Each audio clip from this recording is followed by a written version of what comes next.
Now let's talk about Mark. Mark had always struggled with anxiety around money. He'd grown up in a household where money was tight, and that fear of scarcity had stayed with him into adulthood. He worked hard, but he couldn't shake the feeling that something bad was always around the corner. He was constantly checking his bank account, worried about unexpected expenses, and unable to truly enjoy the fruits of his labor.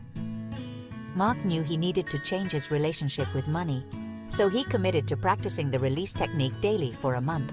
He focused on releasing his fear and anxiety, replacing those emotions with feelings of peace, gratitude, and trust in the universe. What happened next was nothing short of incredible. Mark received a letter in the mail informing him that a distant relative he had lost touch with had passed away, and he was listed as a beneficiary in their will.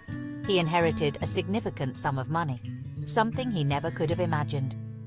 But here's the thing, it wasn't just about the money. It was about the realization that abundance comes in many forms. And when we release our fear and open ourselves up to the possibilities, the universe has a way of delivering.